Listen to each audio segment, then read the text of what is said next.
Welcome to biology for DSC. వృక్ష శరీర ధర్మశాస్త్రం మొక్కలలో రవాణా పార్ట్ 8 వీడియో. ఈ వీడియోలో ద్రవాభిసరణ గురించి డిస్కస్ చేద్దాం.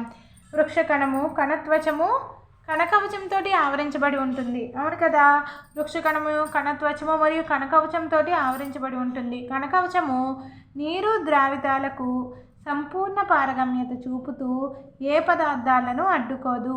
కణకవచం అనేది ఒక లేయర్, ఒక పొర అయినప్పటికీ కణకవచము ద్వారా నీరు మరియు ద్రావితాలకు ఎటువంటి సంపూర్ణ పారగమ్యత, నీటికి ద్రావితాలకి మీరు వెళ్ళవచ్చు అని పర్మిషన్ ఇస్తుంది అన్నమాట. కణకవచం అనేది నీరు ద్రావితాలకు సంపూర్ణ పారగమ్యత చూపుతూ ఏ పదార్థాలను అడ్డుకోదు.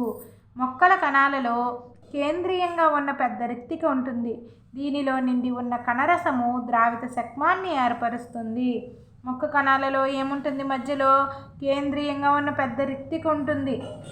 ఈ రిక్తిక అనేది కణరసంతో నింపబడి ఉంటుంది కదా. ఈ కణరసము, దీనిలో నిండి ఉన్న కణరసం అనేది ద్రావిత శక్మాన్ని ఏర్పరుస్తుంది. వృక్ష కణాలలో పదార్థాల చలనాలు కణం లోపలికి వెలుపలికి జరగడాన్ని కణత్వచము రిక్తిక త్వచాలు నిర్దేశిస్తాయి. వృక్ష కణాలలో పదార్థాల చలనాలు కణం లోపలికి వెలుపలికి జరగడాన్ని కణం లోపలికి వెలుపలికి జరగడాన్ని కణత్వచము రిక్తిక త్వచాలు నిర్దేశిస్తాయి. ఒక భేదక పారగమ్య లేదా వర్ణాత్మక త్వచం ద్వారా నీరు ఒక ప్రాంతం నుంచి వేరొక ప్రాంతానికి ప్రయాణించబడే ప్రక్రియనే ద్రవాభిసరణం అంటాం. ద్రవాభిసరణం అంటే ఒక భేదక పారగమ్య లేక వర్ణాత్మక త్వచం ద్వారా నీరు ఒక ప్రాంతం నుంచి వేరొక ప్రాంతానికి ప్రయాణించే ప్రక్రియనే ద్రవాభిసరణం అంటాం. ఈ చర్య ఒక ప్రత్యేక బలం వల్ల నడిచే యాదృచ్ఛిక చర్య. ద్రవాభిసరణ నికర దిశ, వేగము, పీడనాల ప్రవణత, గాఢతల ప్రవణత పైన ఆధారపడి ఉంటుంది. ద్రవాభిసరణ యొక్క నికర దిశ, వేగము, పీడనాల ప్రవణత, గాఢతల ప్రవణత పైన ఆధారపడి ఉంటుంది. మొక్కలలోకి నీరు సాధారణంగా ద్రవాభిసరణ పద్ధతిలో చేరుతుంది. మొక్కల్లోకి నీరు ఎలా చేరుతుంది? సాధారణంగా ద్రవాభిసరణ పద్ధతిలో చేరుతుంది. ద్రవాభిసరణ యొక్క నికర దిశ, వేగం అనేవి దేనిపైన ఆధారపడి ఉంటాయి అనుకున్నాం? పీడనాల ప్రవణత, గాఢతల ప్రవణత పైన ఆధారపడి ఉంటాయి. ఎందుకు? ద్రవాభిసరణం ఎక్కడైతే గాఢతలో తేడాలు వచ్చినాయో, భేదాలు వచ్చినాయో అప్పుడు ద్రవాభిసరణ తక్కువ వైపు ఉన్న, గాఢత ఎక్కువ ఉన్న ప్రదేశం నుంచి తక్కువ వైపు ఉన్న ప్రదేశానికి ద్రవాభిసరణ అనేది జరుగుతుందన్నమాట. ఇది గాఢత ప్రవణతల్ని అనుసరించి జరుగుతుంది. కాబట్టి జీవక్రియా శక్తి అవసరం ఉండదు, ఆటోమేటిక్గా జరిగిపోతుంది. నిష్క్రియ శోషణ అన్నమాట. ఇది జీవక్రియాశక్తి, ఏటీపీ వంటి శక్తి వినియోగించబడదు, నిష్క్రియ శోషణ. నెక్స్ట్, నీటి గమనం అధిక రసాయన శక్మం ప్రాంతం నుంచి, అంటే అధిక గాఢతున్న ప్రాంతం నుంచి అల్ప రసాయనిక శక్మం ఉన్న ప్రాంతం వైపుకు సమతాస్థితిని చేరే వరకు జరుగుతుంది. సమతాస్థితిని చేరినప్పుడు రెండు గదులలోనూ నీటి శక్మం సమానంగా ఉంటుంది. మనం అంటే 10th క్లాస్లో ఉన్న విద్యార్థులు అప్పుడు పాఠశాలలో మీరు బంగాళాదుంప ఆస్మోమీటర్ అనే ప్రయోగం చేసే ఉంటారు. దుంపను నీటిలో ఉంచినప్పుడు దాని లోపల కుహరంలో నిండి ఉన్న గాఢ చక్కెర ద్రావణంలోకి ద్రవాభిసరణ చర్య వలన నీరు చేరుతుంది. బంగాళాదుంప ఆస్మోమీటర్ అనే ప్రయోగంలో ఇక్కడ చూడొచ్చు మనం పటంలో. భేదక పారగమ్య త్వచం ద్వారా నీరు ఒక ప్రాంతం నుంచి ఒక ప్రాంతానికి ప్రయాణిస్తుంది. ఈ ప్రక్రియను ఏమంటాం? ద్రవాభిసరణం అంటాం. ఇదేంటి?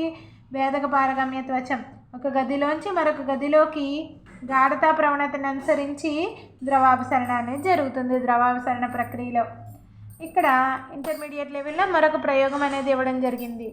గరాటులో చక్కెర ద్రావణంతో నింపబడి అర్ధపారగమ్య త్వచంతో వేరు చేయబడి శుద్ధమైన నీటిలో ఉంచిన మరొక ప్రయోగాన్ని ఇప్పుడు చర్చిద్దాం. ఇదేంటి?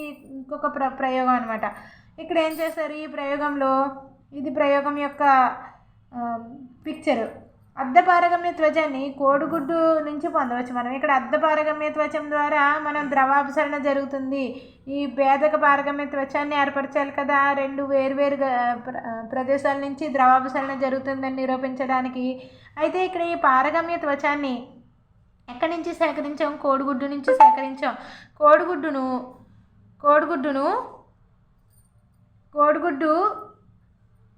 కోడిగుడ్డును ఏం చేస్తారంటే తెల్ల పచ్చ సొనలు తీసివేసి పెంకును పల్చని హైడ్రోక్లోరిక్ ఆమ్లంలో కొన్ని గంటలు ఉంచాలి.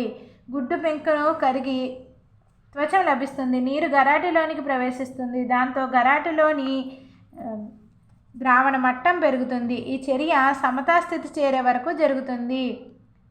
ఇలాగా ఈ అర్ధపారగమ్య త్వచం ద్వారా ఇక్కడ మనం డీజిల్ గరాట్లో ఏం తీసుకున్నాం, చక్కెర ద్రావణం తీసుకున్నాం. ఇక్కడేమో మామూలు వాటర్ తీసుకుంటాం అనమాట.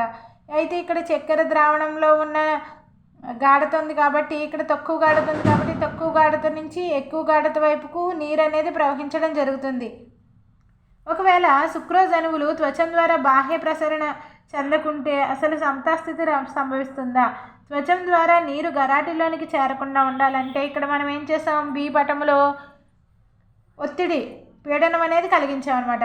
ఇటువంటి పీడనాన్ని ఇలా నీటి విసరణను నిరోధించడానికి మనం కలగజేసే పీడనాన్ని ఏమంటాం, ద్రవాభిసరణ పీడనం అంటాం. ద్రావితం గాఢత ఎక్కువగా ఉంటే ఎక్కువ పీడనాన్ని కల్పించవలసి ఉంటుంది. సంఖ్యాపరంగా చెప్పాలంటే ద్రవాభిసరణ పీడనం ద్రవాభిసరణ సక్మము సమానమే అయినప్పటికీ వాటి సంజ్ఞలు వ్యతిరేకం. ద్రవాభిసరణ పీడనం ధనాత్మకంగా ఉంటే ద్రవాభిసరణ సక్మం అనేది రుణాత్మకంగా ఉంటుంది. ద్రవాభిసరణ పీడనం ధనాత్మకంగా ఉంటే ద్రవాభిసరణ సక్మం అనేది రుణాత్మకంగా ఉంటుంది. ఇక్కడ మనం పటంలో చూడొచ్చు కదా, ద్రవాభిసరణ చర్యను నిరూపించడం. ఒక డీజిల్ గరాటును చక్కెర ద్రావణంతో నింపి బీకర్లోని మామూలు నీటిలో పెట్టామన్నమాట. తలక్రిందులుగా ఉంచాం. నీరు త్వచం ద్వారా విసరణ చెందడం వలన ఏమవుతుంది, గరాటులోని ద్రావణ మట్టం అనేది పెరుగుతుంది, విసరణ చెందుతుంది. అంటే ఇటువైపు ఈ పారగమ్య త్వచం ద్వారా ఈ కోడిగుడ్డు పొర ద్వారా నీరు అనేది విసరణ చెంది డీజిల్ గరాటులో ఉన్న చక్కెర ద్రావణంలోకి ఈ మామూలు నీటి అణువులు అనేవి వచ్చేస్తాయన్నమాట.